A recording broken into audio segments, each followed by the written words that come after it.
Cara, o Fluminense esse ano ele foi um pesadelo na vida do Flamengo, hein? Olha, Campeonato Carioca, Fluminense campeão. Libertadores, em pleno Maracanã. Pô, o Flamengo ele investiu pesado, como vem investindo aí nas últimas temporadas pra cá, né? Gastando uma grana absurda. E esse ano não foi diferente. Pensando em conquistar o título no Maracanã, Libertadores, enfim. E o Fluminense com um investimento bem inferior foi lá campeão. E agora o Fluminense ele atrapalha diretamente, né, o Flamengo. O Flamengo que, assim, para esse jogo não tinha outro resultado, era só a vitória que interessava. Esse empate aí, olha, dificulta demais a situação do Flamengo no que diz respeito a pensar na briga pelo título. Vamos acompanhar o que foi dito aí na TNT Sports em relação a esse jogo, rapaziada.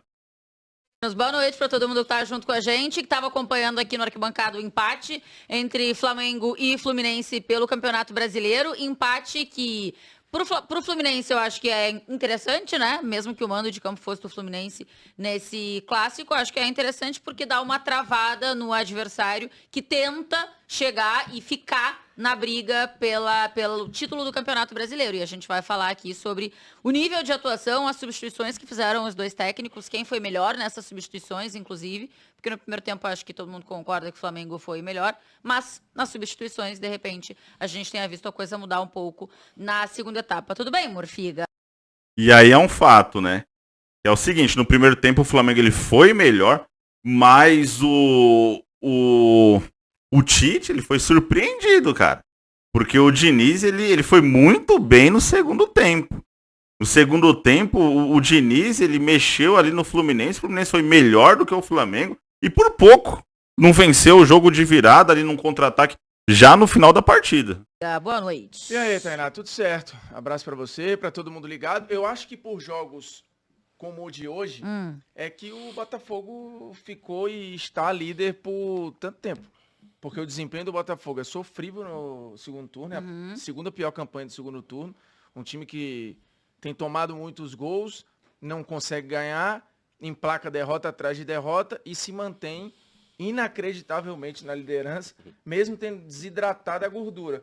Mas eu acho que ele não perdeu a liderança ainda por jogos como o de hoje. Porque em vários momentos que seriam de virada de chave para os perseguidores, eles também tropeçaram. Ah, mas difícil, né? A gente tá falando aqui de você enfrentar o campeão da Libertadores. Exato. Só que, não, e que tinha uma motivação clara, não no campeonato, mas que era atrapalhar o seu rival. Claro. Existia uma motivação. Como você vai ter outras aí dos adversários de Galo, Grêmio, A Palmeiras. gente tá mostrando os gols aqui já do Arrascaeta e do Ione Gonzalez, tá?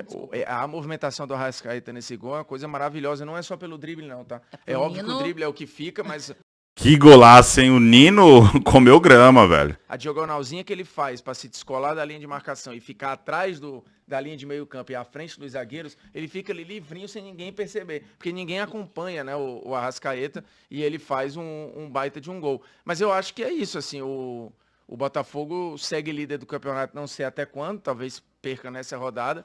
Mas se você tivesse uma constância maior dos perseguidores...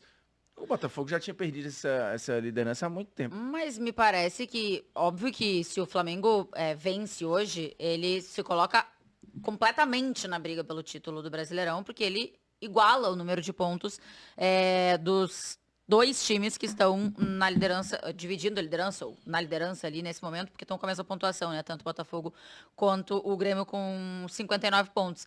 Palmeiras Mas aí... Hã? Palmeiras também. Que o Palmeiras a gente ainda não sabe, né? Porque ainda... tá começando a jogar, então pode ser que mude. Mas assim, o que você acha que muda muito, pensando em título, o resultado de hoje? Porque continua muito próximo na pontuação e tem um jogo a menos ainda, né? Boa noite. Boa noite. Quando você chega em qualquer situação do Campeonato Brasileiro, seja para ser campeão, seja para fugir do rebaixamento, seja para ir para Libertadores, que você fala assim, os últimos 6 jogos tem que ganhar os 6. É possível?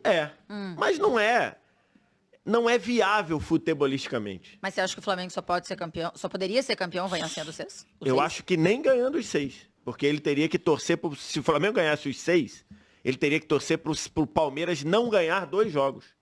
Que eu já achava muito difícil. Eu acho um olhar um pouco pessimista. Não. Porque, justamente pelo que o Formiga falou aqui antes, porque em nenhum momento a gente porque teve... o detalhe é ganhar os 6 últimos já tendo ganho 2, né? Que na verdade seriam ganhar 8 seguidos. Não é o normal do futebol brasileiro. Não é o normal do Campeonato Brasileiro. Pra ninguém. Por isso exatamente, pra ninguém, esse é o ponto. Então, só que ele tem que tirar, outros... ele tem que tirar vantagem pro Botafogo, tirar vantagem pro Grêmio. Então assim, eu já achava... Por isso que eu venho dizendo há algum tempo que chance o Flamengo tinha. Chance matemática. Futebolisticamente falando, para mim o Flamengo, ele estava ali com chances remotíssimas de ser campeão. Remotíssimas. E agora pior ainda, porque você... E olhando a tabela dos outros, a tabela do Flamengo é pior do que a dos outros. É pior do que a do Palmeiras, é pior do que a do Grêmio. Então assim, acho que mais difícil que a do Flamengo, acho que a do Red Bull Bragantino talvez seja mais difícil que a do Flamengo. O Flamengo joga a maioria em casa, né? Joga, eu sei, mas mesmo assim, joga contra o Fluminense, jogava hoje, contra o Red Bull Bragantino, contra o Atlético Mineiro. Então assim, acho bem difícil. Mas foi o que vem sendo os jogos entre Flamengo e Fluminense, né? Tirando o jogo da volta do estadual, que foi um atropelo do Fluminense, os outros jogos foram disputados. Todos os jogos do Flamengo e Fluminense esse ano foram disputados. O que o Fluminense vira na Taça Guanabara ainda foi um jogo muito disputado. Depois, primeiro jogo da final do Carioca, que o Flamengo ganha por 2 de diferença, o jogo foi extremamente equilibrado. O jogo do turno do Brasileiro, o jogo foi extremamente equilibrado, até com gols anulados mais ou menos iguais. E hoje foi um Flamengo muito melhor no primeiro tempo, em que não conseguiu converter em gols essa superioridade. E um Flamengo que acho que cai muito fisicamente no segundo tempo e um Fluminense que foi bem melhor. Então acho que o 1-1 é justo. 1-1 retrata bem o que foi a partida. Considerando que o Fluminense não tinha nada a perder, acho que ele sai com a sensação de vitória, né? Sim. Porque ele atrapalha a tentativa de título do rival. Rapaziada, essa foi, né, a opinião aí do pessoal da TNT Sports. Deixa a opinião de vocês aí nos comentários, o que vocês pensaram sobre essa partida, o que vocês acham disso, se o Flamengo ainda tá nessa disputa pelo título. Deixa a opinião aí, tamo junto, um abraço a todos.